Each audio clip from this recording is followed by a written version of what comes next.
A pequena aldeia de Vila Maior amanheceu envolta num nevoeiro cerrado naquele dia de novembro. Aos seus 65 anos, Mateus Vidal ajeitou o cachecol enquanto caminhava pelas ruas de pedra em direção à praça. O frio entrava-lhe pelos ossos, mas não tanto como o peso da carta que levava no bolso interior do casaco. Tinha chegado no dia anterior, com o remetente de Lisboa que fez as suas mãos tremerem ao reconhecer a caligrafia. Isabel, a sua filha, escrevia-lhe após 15 anos de silêncio. 15 anos desde aquela discussão que dividiu a família como um raio parte uma oliveira centenária. Pai, o Diogo faleceu. O funeral é na terça-feira. Os miúdos perguntam pelo avô. Apenas isso. Nenhum o sinto a tua falta, nenhum o perdoa-me. Também não o esperava.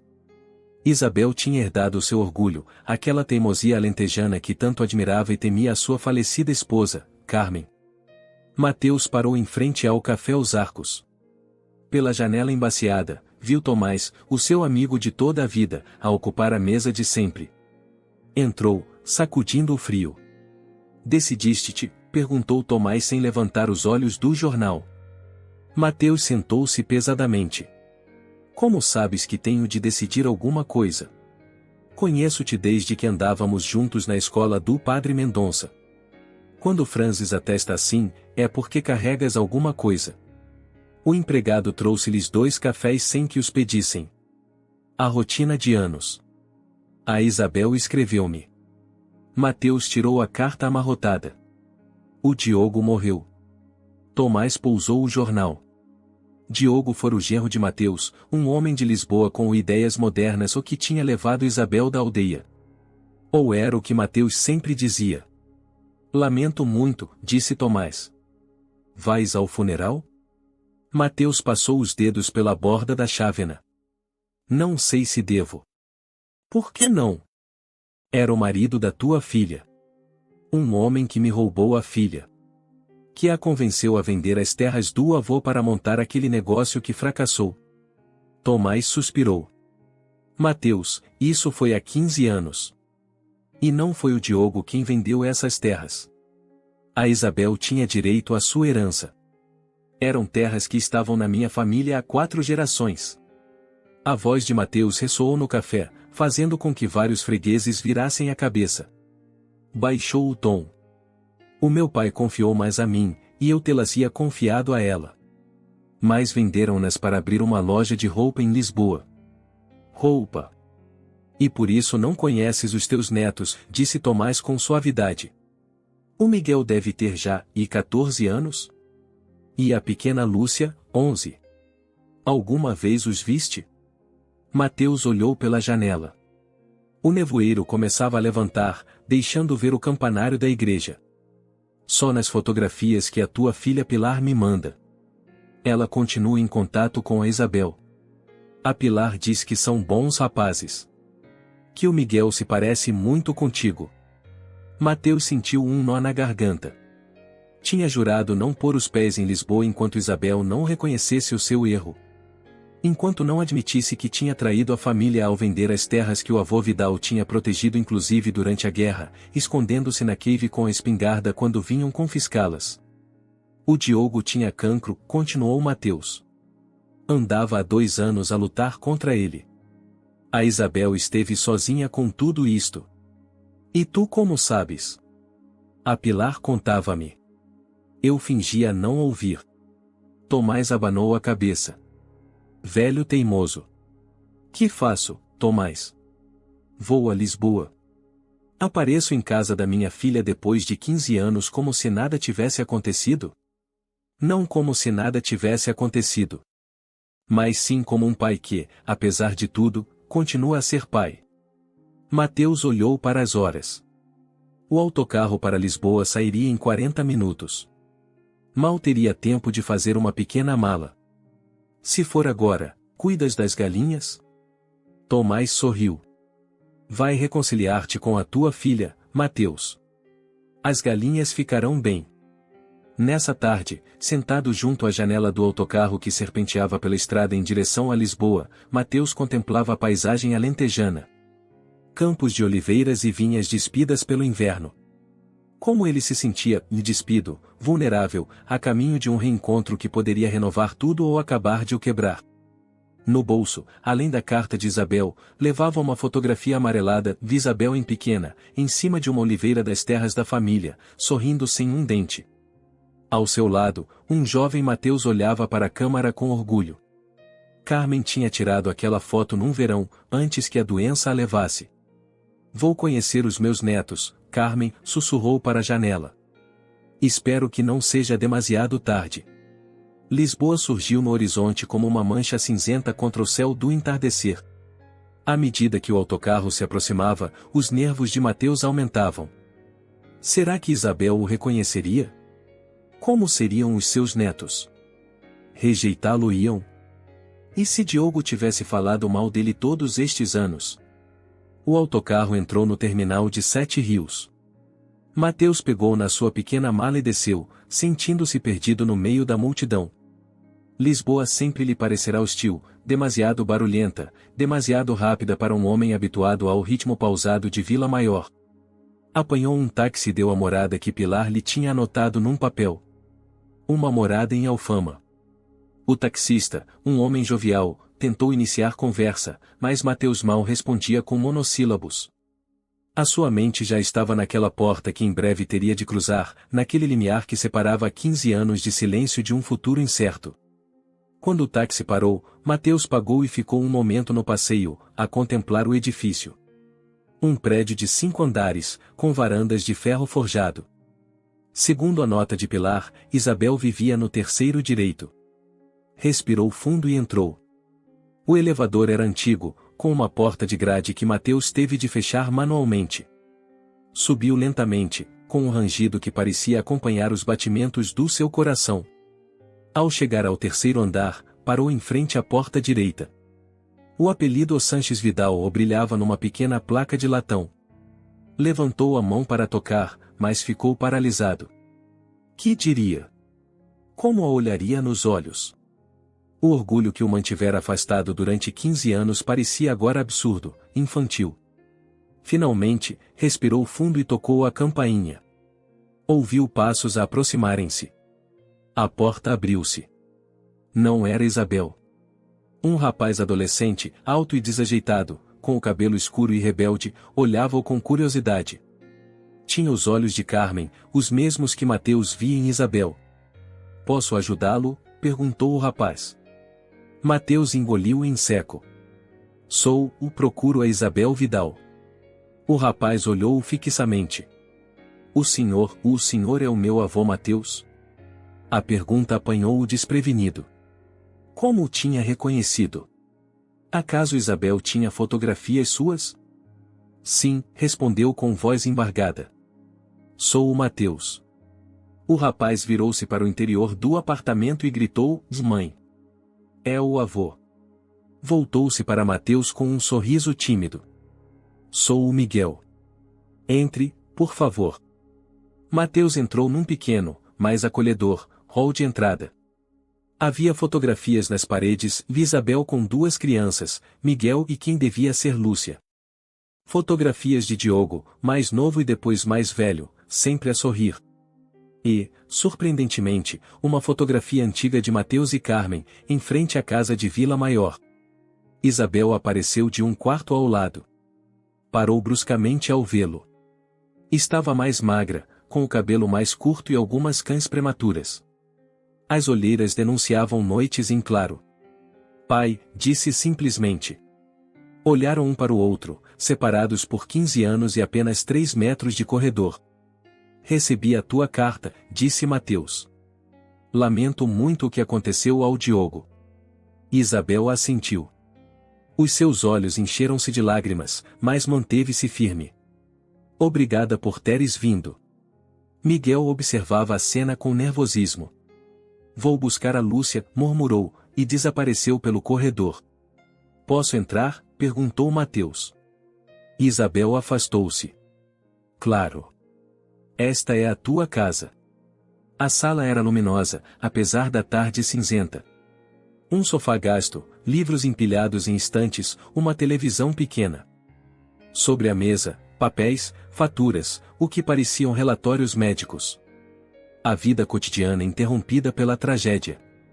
Queres um café? Ofereceu Isabel, mais por ter algo que fazer do que por hospitalidade. Sim, obrigado.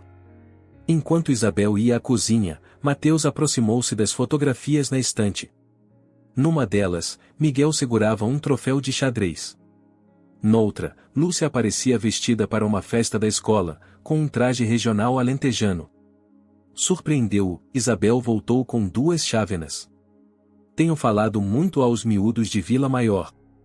A Lúcia quis dançar a moda alentejana no festival da escola no ano passado. Mateus pegou na chávena. Mas nunca os trouxeste à aldeia. Isabel sentou-se à sua frente. Como o faria, pai? Depois de como nos separamos? Poderias ter ligado. Poderias ter escrito antes. Tu também poderias tê-lo feito, respondeu ela com firmeza. Mas os 2 somos igualmente teimosos, não é? Herdei-o de ti. Mateus baixou o olhar para o seu café. Era verdade. Durante 15 anos esperara que Isabel desse o primeiro passo, que reconhecesse o seu erro. Nunca lhe ocorrerá que ela pudesse estar à espera exatamente do mesmo dele. Aquilo das terras. Começou Mateus. Isabel abanou a cabeça. Não falemos disso agora, pai. Não na véspera do funeral do Diogo. Nesse momento, Miguel regressou com uma menina de uns 11 anos. Tinha o cabelo comprido e castanho, apanhado numa trança. Olhava para Mateus com uma mistura de curiosidade e timidez. Avô, esta é a Lúcia, disse Miguel. A menina aproximou-se com passos inseguros. Olá, avô. Algo se quebrou dentro de Mateus. Estendeu os braços e Lúcia, após um momento de dúvida, aproximou-se e abraçou-o, cheirava a shampoo de morango e a lápis. Cheirava a infância, a oportunidades perdidas. Olá, pequena, disse com a voz entrecortada. Miguel juntou-se ao abraço. Isabel observava-os da sua cadeira, com uma expressão indecifrável. Naquela noite, depois de um jantar silencioso, mas menos tenso, Isabel mostrou a Mateus o quarto de hóspedes. Era pequeno, mal cabia a cama e uma mesinha de cabeceira, mas tinha uma janela que dava para um pátio interior tranquilo. O funeral é amanhã às 11, disse Isabel. Na agência funerária da Paz. Mateus assentiu. Estarei pronto. Isabel ficou à porta, como se quisesse dizer algo mais. Que se passa? Perguntou Mateus. O Diogo queria que estivesses no funeral, disse finalmente. Antes de morrer, pediu-me que te escrevesse. Disse que a vida era demasiado curta para rancores tão longos. Mateus sentiu como se lhe tivessem dado um soco. O Diogo queria que eu viesse? Isabel assentiu. Ele nunca te guardou rancor, pai. Entendia o teu apego àquelas terras. Aliás. Hesitou um momento. Aliás, quando a loja faliu há 10 anos, foi ele que insistiu para que não te pedíssemos ajuda. Disse que tínhamos de resolver os nossos problemas sozinhos, que tu já tinhas avisado sobre os riscos. A loja faliu? Mateus não sabia. Ou talvez Pilar lhe tivesse dito e ele, na sua obstinação, não quisera ouvir. Sim. Foram anos difíceis. O Diogo arranjou trabalho como contabilista numa empresa de construção. Eu comecei a dar explicações de matemática. Safamo-nos. Por que não me disseste? Isabel sorriu tristemente. Pelo mesmo motivo pelo qual tu não vieste conhecer os teus netos. Orgulho, pai. Esse maldito orgulho dos Vidal. Fez-se um silêncio entre eles, cheio de palavras não ditas, de arrependimentos tardios. O Miguel parece-se muito contigo, disse Isabel, mudando de assunto. Não só fisicamente. É igualmente teimoso, leal. E adora xadrez, como tu. E a Lúcia? Ela é mais como a mãe. Sensível, observadora. Toca piano, sabes? Está a aprender no conservatório. Mateus pensou em Carmen, que sempre sonhara com um piano que nunca puderam comprar. Teria gostado de os conhecer antes, disse. Isabel assentiu. A eles também lhes teria agradado conhecer-te. Contei-lhes histórias sobre a aldeia, sobre tia-mãe, sobre o avô durante a guerra. Fazem parte da história deles, embora nunca a tenham vivido diretamente. Quando Isabel se foi embora, Mateus sentou-se na cama. Tirou da mala a fotografia de Isabel na oliveira. Contemplou-a longamente, pensando em todo o tempo perdido, nas primeiras palavras dos seus netos, nos seus primeiros passos, nos seus aniversários. Momentos que não voltariam. E pensou em Diogo, um homem a quem culpara durante anos e que, no final, fora quem estender a ponte para a reconciliação. Naquela noite, Mateus dormiu pouco. Ouvia os sons do apartamento, da torneira da cozinha, passos suaves, o choro abafado de Isabel. Perguntou-se quantas noites teria chorado assim, sozinha, sem o pai para consolar. A manhã do funeral amanheceu com um céu de chumbo que ameaçava a chuva. Mateus vestiu o único fato que trouxera, preto e algo antiquado. Ao sair do quarto, encontrou a família já preparada. Miguel, desconfortável num fato que parecia ficar-lhe pequeno, ajeitava constantemente a gravata. Lúcia, com um vestido azul marinho, permanecia calada junto ao irmão. Isabel usava um vestido preto simples e um colar de pérolas que Mateus reconheceu instantaneamente e tinha sido de Carmen. Surpreendeu-se ao vê-lo. Pensava que Isabel tinha levado pouca coisa da casa da família quando se for embora. O colar da tua mãe, comentou Mateus. Isabel tocou-o suavemente. Nunca o tiro em ocasiões importantes. Faz-me sentir que ela está comigo. O táxi levou-os à agência funerária em silêncio. Mateus observava pela janela esta cidade que nunca chegará a compreender. Agora reparava em detalhes que antes passavam despercebidos, um parque onde as crianças brincavam, idosos em bancos apanhando o sol fraco de novembro, gente apressada a caminho do trabalho. Na agência funerária esperava-os um pequeno grupo de pessoas. Amigos de Diogo, colegas de trabalho, alguns pais da escola dos miúdos. Mateus manteve-se um pouco afastado, sentindo-se deslocado. Este era um mundo que não conhecia, pessoas que tinham sido importantes na vida da sua filha enquanto ele permanecia agarrado ao seu rancor em Vila Maior. Um homem mais velho aproximou-se dele enquanto Isabel recebia os pêsames. O senhor deve ser o pai da Isabel, disse, estendendo-lhe a mão. Sou Ernesto Sanches, o pai do Diogo. Mateus apertou aquela mão com alguma vergonha. Mateus Vidal. Lamento muito a sua perda. Ernesto assentiu com tristeza. O Diogo falava muito de si, sabe? Sempre disse que gostaria que as coisas tivessem sido diferentes. Eu também, respondeu Mateus, surpreendido. Não sabia que o Diogo falava de mim. Oh, sim. Dizia que o senhor era um homem de princípios. Que entendia perfeitamente por que se tinha zangado tanto com a venda das terras. Mateus baixou o olhar. Aquelas terras significavam muito para mim. O meu avô protegeu-as durante a guerra, o meu pai trabalhou-as toda a vida. O Diogo compreendia. Por isso, quando a loja faliu, quis recomprá-las. Mateus levantou o olhar, atônito. Que? Ernesto olhou para a sala onde estava o féretro do filho. Há uns 8 anos, o Diogo começou a poupar. Todos os meses punha algum de parte, com a esperança de poder recomprar pelo menos uma parte daquelas terras um dia. Queria que o Miguel e a Lúcia tivessem essa ligação às suas raízes. Mateus sentiu que lhe faltava o ar. Todo este tempo, enquanto ele se agarrava ao seu rancor, Diogo estivera a tentar remediar aquilo que os separara. Não sabia, murmurou. A Isabel também não sabe, disse Ernesto. Era uma surpresa que o Diogo queria dar-lhe quando tivesse o suficiente poupado. Infelizmente, a doença chegou antes. A cerimônia foi sóbria e emotiva. Um colega de trabalho falou da integridade de Diogo, um amigo recordou o seu sentido de humor. Miguel, com voz trêmula, leu um poema que escrevera para o pai. Mateus observava o neto com orgulho e dor em partes iguais. Quando ofereceram a Mateus a oportunidade de dizer algumas palavras, não soube o que fazer. Não conhecera realmente Diogo, não podia falar de experiências partilhadas ou recordações. Mas levantou-se na mesma. Não conheci o Diogo como devia, começou, com voz insegura. Esse é um dos grandes erros da minha vida. Mas hoje descobri que ele era a melhor pessoa do que eu jamais imaginei. Um homem que amava minha filha e os meus netos o suficiente para respeitar até a minha ausência. Olhou para Isabel, que o observava com os olhos brilhantes pelas lágrimas.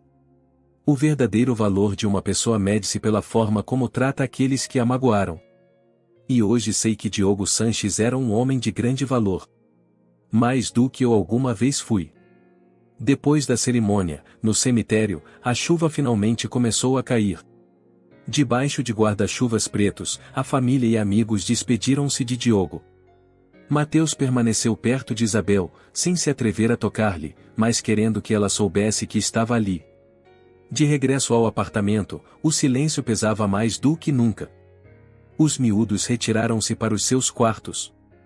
Isabel sentou-se no sofá, exausta física e emocionalmente. Obrigada pelas tuas palavras, disse finalmente. Não tinhas de o fazer. Mateus sentou-se ao seu lado. Era o mínimo que podia fazer. Que te disse o pai do Diogo? Vivos a conversar. Mateus hesitou. Não sabia se devia contar-lhe sobre o plano de Diogo para recomprar as terras. Trar-lhe-ia consolo ou mais dor? Falou-me do bom homem que o Diogo era, respondeu finalmente. Do muito que vos amava. Isabel sorriu com tristeza. Sempre nos pôs à frente de tudo. Mesmo quando a loja faliu e perdemos quase tudo, nunca se abateu. Sempre dizia que enquanto estivéssemos juntos, conseguiríamos ultrapassar qualquer coisa. Lamento não ter estado lá para vocês nesses momentos difíceis. Isabel olhou-o diretamente. Por que nunca ligaste, pai? Foi assim tão imperdoável o que fizemos? Mateus sentiu o peso dos anos, das decisões erradas. No início foi a raiva. Aquelas terras não eram só terra, Isabel. Eram a história da nossa família, eram a minha ligação ao meu pai, ao meu avô. Eu sei, pai. Mas para nós, naquele momento, eram a oportunidade de começar algo novo. Éramos jovens, tínhamos sonhos. E depois foi o orgulho, continuou Mateus. Quanto mais tempo passava, mais difícil era recuar. Pensava que devias ser tu a dar o primeiro passo. Eu pensava o mesmo, confessou Isabel. E depois vieram os miúdos, e a falência da loja, e os trabalhos precários. A vida complicou-se tanto que o conflito inicial parecia cada vez mais distante, mas a distância entre nós continuava a crescer. Mateus pegou na mão da filha. Estava fria. O Ernesto contou-me algo sobre o Diogo, disse finalmente. Algo que acho que devias saber. Explicou-lhe o plano de Diogo para recomprar as terras, o dinheiro que ele andara a poupar todos aqueles anos. Isabel ouvia com lágrimas silenciosas a escorrerem-lhe pelas faces. Isso é tão típico dele, disse quando Mateus terminou. Sempre a tentar consertar as coisas, sempre a pensar nos outros. Sabes alguma coisa dessas terras agora? Que foi feito delas? Isabel abanou a cabeça.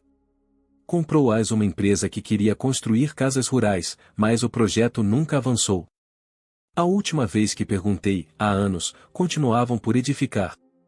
Mateus assentiu, pensativo. Uma ideia começava a formar-se na sua mente, mas ainda não estava pronto para partilhar. Naquela noite, enquanto a casa dormia, Mateus saiu para a pequena varanda da sala. Lisboa brilhava sob a chuva, milhões de luzes que pareciam estrelas caídas.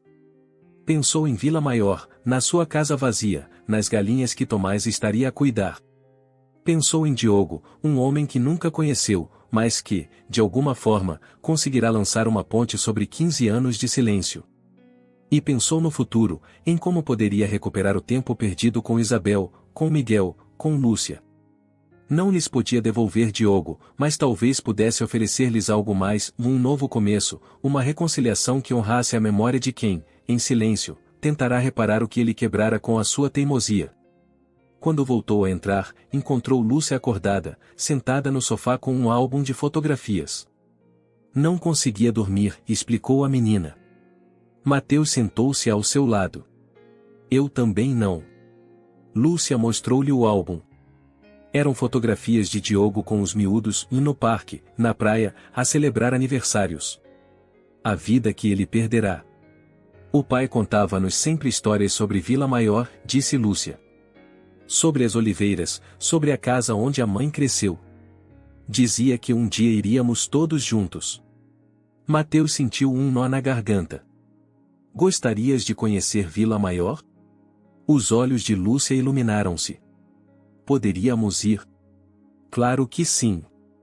Quando a tua mãe achar oportuno, adoraria mostrar-vos a aldeia, a casa e tudo. Lúcia sorriu, o primeiro sorriso genuíno que Mateus via nela desde a sua chegada. Obrigada, avô. Passaram 2 semanas após o funeral. Mateus prolongara sua estadia em Lisboa mais do que o previsto, ocupando aquele pequeno quarto que agora cheirava a sua colônia de sempre. Todas as manhãs tomava o pequeno almoço com Miguel antes de o rapaz ir para o liceu, e à tarde ajudava Lúcia com os seus trabalhos de casa de matemática. Pequenos gestos cotidianos que iam tecendo, fio a fio, uma nova relação. Isabel voltará às suas explicações. Ensinava matemática a crianças com dificuldades, na mesa da sala de jantar. Mateus por vezes observava-a da cozinha, admirando a sua paciência, reconhecendo nela a mesma vocação que Carmen tivera como professora na aldeia. Uma tarde, enquanto Isabel se despedia do seu último aluno do dia, Mateus atreveu-se a propor algo que lhe andava pela cabeça há dias. Isabel, pensei que talvez vos fizesse bem a todos uma mudança de ares. A filha olhou-o com curiosidade enquanto arrumava os livros e cadernos. A que te referes? Poderias vir uns dias à Vila Maior com os miúdos. O ar é bom, a casa é grande, e seria bom para eles conhecerem a aldeia. Isabel guardou silêncio por um momento, ordenando lápis que já estavam ordenados. Não sei, pai. Há muitas coisas para organizar aqui. O apartamento, as aulas. Só uns dias, insistiu Mateus. O fim de semana, se quiseres. Far-vos-á bem sair de Lisboa. Isabel pousou os lápis e sentou-se. Parecia cansada, com aquelas olheiras que não desapareciam desde a morte de Diogo. Sabes que? Tens razão. Precisamos de sair daqui. Assim foi como, nessa sexta-feira, os 4 apanharam autocarro para a Vila Maior. Miguel levava uma mochila cheia de livros e o seu tabuleiro de xadrez dobrável. Lúcia tinha embalado cuidadosamente partituras para praticar, embora Mateus a tivesse avisado que em sua casa não havia piano. Durante a viagem, Isabel olhava pela janela com expressão indecifrável. Que sentiria ao voltar à aldeia depois de tantos anos? Nostalgia? Ressentimento? Mateus não se atrevia a perguntar. Aquele é o castelo? Perguntou Miguel, apontando para uma estrutura que se avistava ao longe. Sim, respondeu Mateus. É do século XV. Quando a tua mãe era pequena, costumávamos subir até lá aos domingos. Podemos ir nós também? Perguntou Lúcia. Isabel sorriu fracamente. Claro que sim. O autocarro entrou em Vila Maior à meio da tarde. A aldeia não mudará muito, a mesma praça com a sua fonte central, a igreja de pedra amarelada, as ruas estreitas que serpenteavam entre casas caiadas. Para Mateus, era a paisagem de toda a sua vida. Para Isabel, um álbum de recordações que tentará manter fechado. Para os miúdos, um lugar novo e fascinante. É mais pequena do que imaginava, comentou Miguel enquanto desciam do autocarro. Mas mais bonita, acrescentou Lúcia, olhando para os vasos de gerânios que decoravam as varandas. Caminharam até a casa de Mateus, numa rua próxima da praça. Era uma construção tradicional alentejana, em 2 pisos, paredes grossas, um pequeno pátio interior com um poço. Mateus abriu a porta com alguma cerimônia. Era a primeira vez que Isabel voltava a pisar aquela casa desde que se fora para Lisboa 15 anos antes. Cheira igual, disse ela em voz baixa. Mateus entendeu. A alfazema, a madeira velha, há livros. Carmen sempre mantivera raminhos de alfazema seca nos armários, um costume que ele continuará quase sem se dar conta. Os miúdos percorreram a casa com curiosidade, descobrindo divisões que pareciam saídas de outra época. A cozinha com a sua grande mesa de madeira, a sala com a lareira que Mateus já acendera previamente, o quarto que fora de Isabel, agora convertido numa espécie de armazém de recordações. Este era o teu quarto, mãe? Perguntou Lúcia, entrando naquela divisão cheia de caixas e móveis cobertos com lençóis. Isabel assentiu. Sim. Dormia aqui quando tinha a tua idade. Podemos arranjar este quarto para vocês, disse Mateus. Ou podem usar o quarto de hóspedes, como preferirem. O de hóspedes serve, respondeu Isabel. Não é preciso mexer nada aqui. Naquela noite, depois de um jantar simples preparado por Mateus, sentaram-se junto à lareira. O frio de novembro entrava pelas frestas, mas o fogo mantinha a sala quente e acolhedora. Por que é que nunca mais te casaste, avô? Perguntou Miguel de repente. Miguel, repreendeu Isabel. Não faz mal, disse Mateus. É uma pergunta normal. Olhou para o neto. Suponho que nunca encontrei ninguém que pudesse ocupar o lugar da tua avó Carmen. Ela era, e especial. Como o pai para a mãe, disse Lúcia em voz baixa. Um silêncio caiu sobre a sala. O crepitar do fogo parecia amplificar-se. Exatamente, assentiu Mateus. Algumas pessoas deixam uma marca tão profunda que é impossível apagá-la. Isabel levantou-se de repente. Vou deitar os miúdos. Amanhã será um dia longo. Quando os miúdos já estavam na cama e a casa em silêncio, Mateus encontrou Isabel sentada na escada do pátio, a olhar o céu estrelado. Sentou-se ao seu lado, oferecendo-lhe uma manta que ela aceitou com um gesto de agradecimento. Lembro-me de quando me sentava aqui em pequena, disse Isabel. Contava estrelas até adormecer e tu vinhas levar-me para a cama. Tinha uma teoria sobre as estrelas, recordou Mateus. Dizias que eram buracos no céu por onde se coava a luz do outro mundo. Isabel sorriu. Pergunto-me se o Diogo está lá, a olhar por um desses buracos. Mateus passou-lhe um braço pelos ombros. Era o primeiro contato físico real que tinham em 15 anos. Tenho a certeza que sim, disse.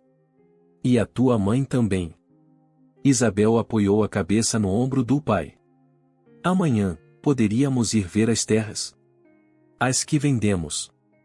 Gostaria de mostrar aos miúdos onde o avô deles cresceu. Mateus tensou-se ligeiramente. Tens a certeza? Sim. Acho que é hora de fechar esse capítulo de verdade. No dia seguinte, depois do pequeno almoço, os 4 dirigiram-se para os arredores da aldeia. Mateus pedirá emprestado o carro de Tomás, um velho Cit que protestava em cada curva, mas os levou fielmente pelo caminho de terra que conduzia às antigas terras dos Vidal. As parcelas continuavam lá, obviamente, em 3 hectares de terra vermelha e fértil, com algumas oliveiras centenárias dispersas. Tal como Isabel dissera, não se construíra nada. A empresa que comprará os terrenos falira antes de poder iniciar o seu projeto de casas rurais. Esta oliveira aqui, disse Mateus, apontando para uma árvore particularmente grossa e retorcida, tem mais de 300 anos. O meu avô dizia que já era velha quando ele era criança. Miguel aproximou-se da árvore, passando a mão pela sua casca rugosa.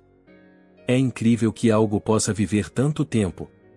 As oliveiras são assim, explicou Mateus. Resistem a secas, tempestades, até a incêndios. Podem parecer mortas, e de repente, rebentar com mais força. Como as famílias, murmurou Isabel. Mateus olhou-a. A sua filha contemplava a paisagem com uma expressão que misturava melancolia e algo mais, e esperança, talvez? Sabes? Tenho andado a pensar, disse Mateus. Estas terras estão abandonadas. A empresa que as comprou faliu e agora pertencem ao banco. Poderíamos tentar recuperá-las. Isabel olhou surpreendida. Como? Não temos esse dinheiro, pai. Eu tenho algumas poupanças. Não é muito, mas poderia ser suficiente para dar uma entrada. E com o dinheiro que o Diogo andava a guardar. Parou, temendo ter ido longe demais. Isabel permaneceu em silêncio, processando a ideia. Os miúdos tinham ido explorar entre as oliveiras, alheios à conversa. Farias isso? Perguntou finalmente. Depois de tudo o que aconteceu? Por isso mesmo, respondeu Mateus. Para honrar o que o Diogo queria fazer.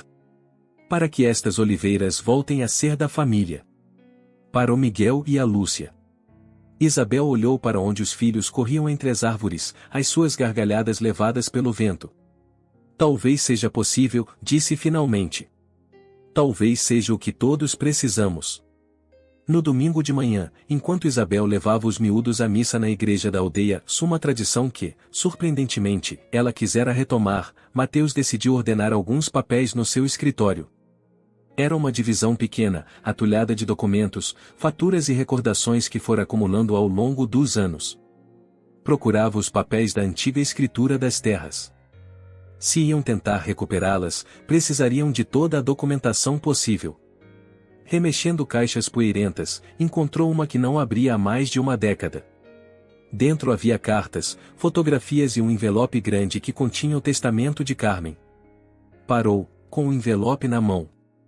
Lembrava-se vagamente do conteúdo do testamento, Carmen deixará tudo em partes iguais entre ele e Isabel. Mas nunca verificar os documentos anexos. Abriu o envelope, entre os papéis legais, encontrou uma carta manuscrita que nunca vira antes. A caligrafia elegante de Carmen era inconfundível. Meu querido Mateus, começava. Se estás a ler isto, significa que já não estou contigo e que tiveste de lidar com estes papéis legais. Perdoa-me por acrescentar mais um fardo, mas há algo que precisas de saber. Mateus sentou-se, sentindo que as pernas lhe falhavam. As terras que o teu pai te deixou, e que tu tanto valorizas, têm uma história que nunca te contei.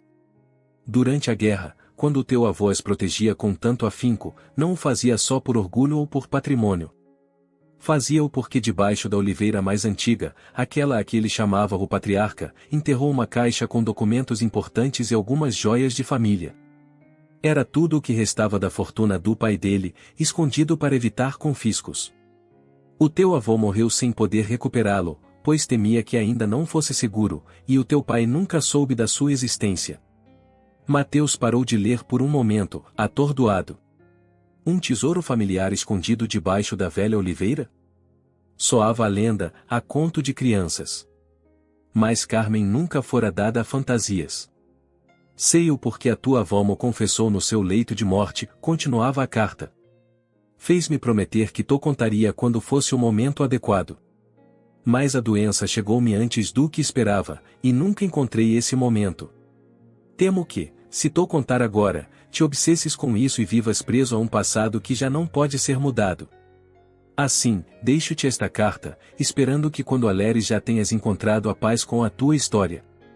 O som da porta principal a abrir-se tirou Mateus do seu alheamento. Guardou rapidamente a carta no bolso. Não estava pronto para partilhar isto com Isabel. Ainda não. Pai. Onde estás? A voz de Isabel ressoou do hall de entrada. No escritório, respondeu, tentando que a sua voz soasse normal. Isabel apareceu à porta, com Miguel e Lúcia atrás dela. Os três pareciam contentes, relaxados. A aldeia estava a fazer-lhes bem. Vimos o Tomás depois da missa, disse Isabel. Convidou-nos para almoçar em casa dele. Diz que a mulher dele, a Pilar, preparou um ensopado alentejano que não podemos perder. Claro, vamos, assentiu Mateus, ainda distraído pela descoberta. A casa de Tomás e Pilar era quente e acolhedora. Pilar, uma mulher enérgica que fora amiga de Carmen desde a infância, abraçou Isabel com lágrimas nos olhos. Olha para ti. Estás igual à tua mãe, disse, segurando o rosto de Isabel entre as mãos. Depois virou-se para os miúdos. E vocês devem ser o Miguel e a Lúcia. O vosso avô não para de falar de vocês desde que chegou. O ensopado alentejano de Pilar era, efetivamente, excepcional. Sentados à volta da mesa, com o vinho local a fluir generosamente para os adultos e uma conversa que saltava de tema em tema, Mateus deu por si a observar a sua família com uma nova perspectiva. Isabel ria com as anedotas de Tomás sobre a sua juventude, Miguel discutia xadrez com o filho mais velho de Pilar, e Lúcia ouvia fascinada as histórias da avó Pilar sobre como era a aldeia décadas atrás. E pensaram em ficar mais tempo? Perguntou Pilar enquanto servia a sobremesa, um pudim caseiro que fora o favorito de Isabel em criança. Isabel olhou para o pai. De momento só até amanhã. Tenho aulas para dar, e os miúdos têm de voltar à escola. Mas voltaremos, acrescentou Miguel rapidamente. Verdade, mãe? Isabel sorriu. Sim, acho que sim. De volta a casa, enquanto os miúdos brincavam no pátio, Mateus notou que Isabel observava com interesse os papéis espalhados sobre a sua secretária. Que estavas à procura? Perguntou ela. As escrituras antigas das terras, respondeu ele. Se vamos tentar recuperá-las, precisaremos de toda a documentação. Isabel assentiu, pensativa. Falei com o diretor da sucursal do banco enquanto estávamos na praça. Disse-me que podemos marcar uma reunião para o próximo fim de semana, se quisermos. No próximo fim de semana? Mateus surpreendeu-se. Não esperava que Isabel agisse tão rapidamente. Se vamos fazê-lo, façamo-lo bem, disse ela com determinação. Posso vir com os miúdos na sexta-feira à tarde. Ficaremos até domingo. Mateus sentiu uma onda de esperança. Não só pelas terras, mas pela possibilidade de estas visitas se tornarem algo regular, uma oportunidade para reconstruir a sua relação. Naquela noite, quando todos dormiam, Mateus voltou a ler a carta de Carmen. Havia um mapa rudimentar no final, indicando a localização exata da oliveira e onde se supunha que estava enterrada a caixa. Perguntou-se se continuaria lá, depois de tantas décadas. E se estivesse, que conteria exatamente? De manhã, enquanto Isabel preparava o pequeno almoço, Mateus aproximou-se dela com ar decidido. Antes que voltem para Lisboa, há algo que gostaria de fazer convosco nas terras. Isabel olhou-o com curiosidade. O quê? É uma surpresa. Só precisamos de umas paz e um pouco de tempo. Pai, estás a assustar-me, brincou Isabel. Não nos vais enterrar lá, pois não? Mateus sorriu. Pelo contrário. Vamos desenterrar algo. Levaram 1 hora a chegar à Oliveira Patriarca com todo o equipamento necessário. Miguel estava entusiasmado com a ideia de uma caça ao tesouro, enquanto Lúcia parecia mais cética. Isabel observava o pai com uma mistura de curiosidade e preocupação, como se temesse que ele tivesse perdido um pouco o juízo. A vossa avó Carmen deixou-me uma carta, explicou Mateus finalmente, mostrando-lhes o papel. Segundo isto, o nosso antepassado escondeu algo valioso debaixo desta árvore durante a Guerra Civil. Nunca pôde recuperá-lo. Um tesouro a sério? Os olhos de Lúcia brilharam com repentino interesse. Não sei se será um tesouro, matizou Mateus. Mas seja o que for, pertence à nossa família. A todos nós. Seguindo as indicações da carta, começaram a cavar no lado norte da oliveira, a uns 2 metros do tronco. A terra estava dura, compactada por décadas sem ser removida. Miguel e Mateus revezavam-se com a pá, enquanto Isabel e Lúcia afastavam a terra solta. Após meia hora de trabalho, a pá de Miguel bateu em algo metálico. Encontrei alguma coisa, exclamou o rapaz, ajoelhando-se para escavar com as mãos. Entre todos, conseguiram desenterrar uma caixa metálica do tamanho de uma pequena mala. Estava enferrujada, mas intacta, selada com um cadeado antigo. Como a abrimos? Perguntou Lúcia. Com isto, respondeu Mateus, tirando uma pequena chave que encontrara anexa à carta de Carmen. Com mãos trêmulas, inseriu a chave no cadeado. Girou com dificuldade, mas finalmente cedeu com um estalido. Os 4 susteram a respiração enquanto Mateus levantava a tampa. Dentro havia vários envelopes amarelados, um saco de pano e uma pequena caixa de madeira. Mateus abriu primeiro o saco e continha várias moedas de ouro e algumas joias antigas. Não era uma fortuna, mas tinha valor, tanto econômico como sentimental. Isto é incrível, murmurou Isabel. A caixa de madeira continha fotografias muito antigas e um relógio de bolso de prata com as iniciais ORV gravadas, Rodrigo Vidal, o bisavô de Mateus. Mas foram os envelopes que mais chamaram a atenção de Mateus.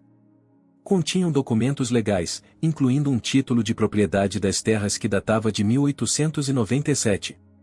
E algo mais, um documento que reconhecia uma dívida do Estado à família Vidal, por mantimentos requisitados durante a guerra que nunca foram pagos. Este documento, disse Mateus, lendo-o com atenção. Segundo isto, o governo ainda deve à nossa família uma compensação. Com os juros acumulados durante todas estas décadas, poderia ser suficiente para recuperar as terras, completou Isabel, entendendo as implicações. Olharam-se, pai e filha, num momento de perfeita compreensão. O círculo começava a fechar-se. O conflito que os separara oferecia agora uma oportunidade para os reunir. O verão chegou à Vila Maior com o seu calor implacável.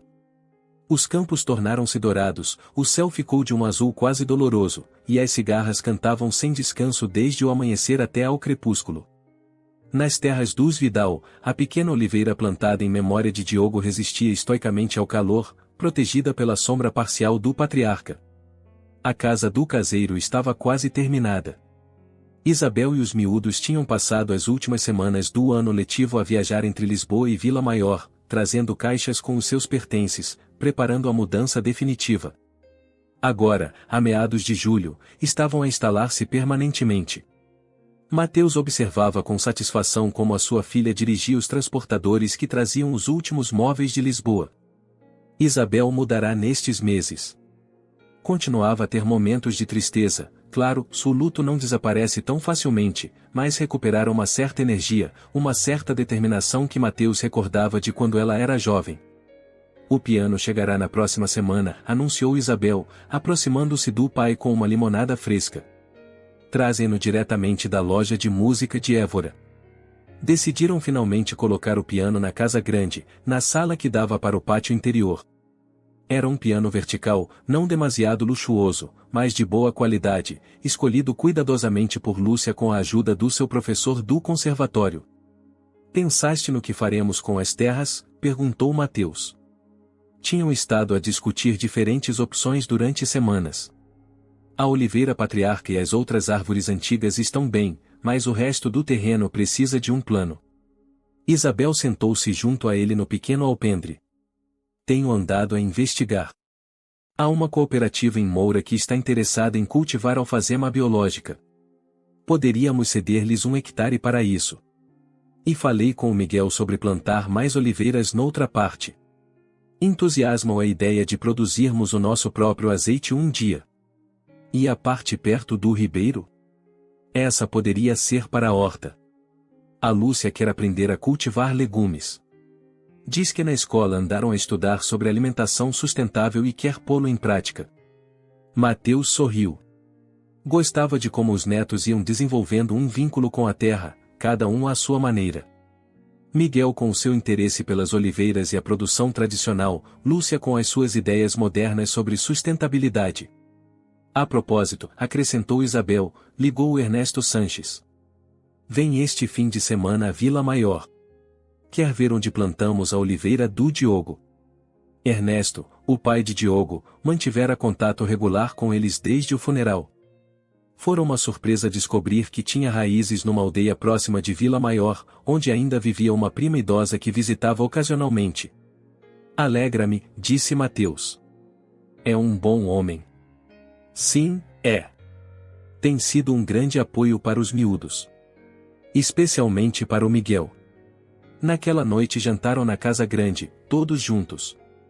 Estava a tornar-se uma tradição, durante a semana cada um fazia a sua vida, Mateus na sua rotina de sempre, Isabel preparando as suas aulas para o próximo ano letivo, os miúdos desfrutando das férias, mas os jantares partilhavam-nos, falando dos pequenos acontecimentos do dia, fazendo planos.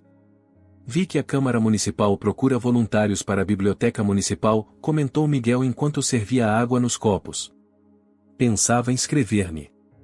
Seriam só 2 tardes por semana. É uma boa ideia, aprovou Isabel. Far-te-ia bem ter uma atividade fixa. E tu, Lúcia? Pensaste em alguma atividade para o verão?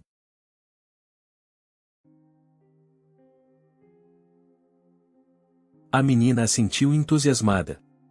A Pilar disse-me que me ensinará a fazer queijo. E há um ateliê de cerâmica no Centro Cultural em agosto. Ora, vejo que se estão a integrar rapidamente, observou Mateus com satisfação. É mais fácil do que pensava, admitiu Isabel. As pessoas da aldeia foram muito acolhedoras. Mesmo as que não me conheciam de antes. E pensaste na proposta do Tomás? Perguntou Mateus. Aquilo das explicações durante o verão. Tomás, além de ser amigo de toda a vida de Mateus, era o vereador da educação. Sugerir a Isabel que desse aulas de apoio durante o verão aos miúdos da aldeia que tinham dificuldades com a matemática. Vou aceitar, respondeu ela. Começarei na próxima semana. Usarei a sala do centro social, ao lado da biblioteca. Mateus observava sua família com uma mistura de orgulho e nostalgia. Há apenas 8 meses, estava sozinho nesta casa, agarrando-se a rancores antigos, vivendo de recordações.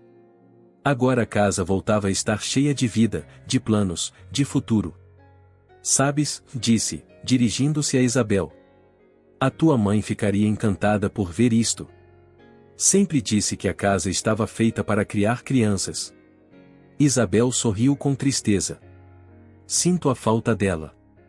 Gostaria que tivesse conhecido o Miguel e a Lúcia. Conhece-os, afirmou Mateus com convicção.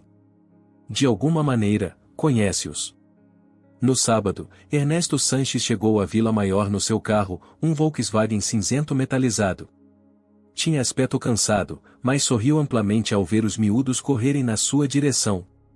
Avô Ernesto, exclamou Lúcia, abraçando-o. Mateus não deixava de se surpreender com a naturalidade com que os netos se relacionavam com o pai de Diogo. Não havia rivalidade entre os avós, apenas um entendimento tácito de que ambos tinham um papel importante na vida dos rapazes. Trouxe uma coisa, anunciou Ernesto, tirando uma caixa da bagageira. São fotografias e documentos da família do Diogo. Pensei que gostariam de os ter aqui. A caixa continha álbuns de fotografias, documentos antigos, inclusive uma árvore genealógica da família Sanches que algum parente apaixonado por heráldica fizera anos atrás. Isto é maravilhoso, disse Isabel, passando as páginas de um álbum onde aparecia Diogo em criança. Os miúdos poderão conhecer melhor a sua história familiar. Essa era a ideia, assentiu Ernesto. As raízes são importantes. O Diogo dizia-o sempre. Depois de almoço, os 5 dirigiram-se às terras para mostrar a Ernesto a oliveira plantada em memória do seu filho. O ancião ficou um longo tempo a contemplar a pequena árvore, com uma mão apoiada no seu tronco delgado. É um bom lugar, disse finalmente. O Diogo teria gostado. Enquanto regressavam à casa, Ernesto atrasou-se um pouco para caminhar junto a Mateus. Queria agradecer-te, disse em voz baixa. A mim. Por quê? Por acolheres a Isabel e os miúdos. Por lhes dares um lar, por os ajudares a reconstruir as suas vidas. Mateus abanou a cabeça. Não tens de me agradecer nada. São a minha família. Eu sei. Mas muitos homens, depois de tantos anos de distanciamento, não teriam sido tão generosos.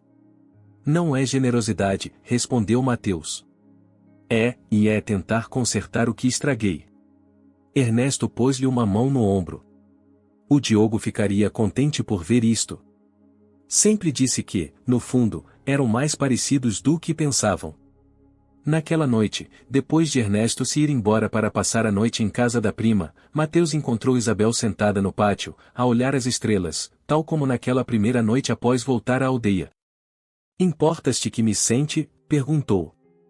Claro que não. Ficaram em silêncio um bocado, desfrutando da paz da noite, do aroma de jasmim que trepava pela parede do pátio. Pai, disse Isabel finalmente. Há algo que te queria perguntar há muito tempo. Por que decidiste ajudar-nos a recuperar as terras? Depois de tudo o que aconteceu. Mateus pensou um momento antes de responder. Porque entendi que as terras não eram importante. O importante é a família que as trabalha, as pessoas que cuidam delas, que as fazem suas. O Diogo entendeu isso antes de mim. Ele queria recuperá-las não por orgulho, mas por vocês, pelos miúdos.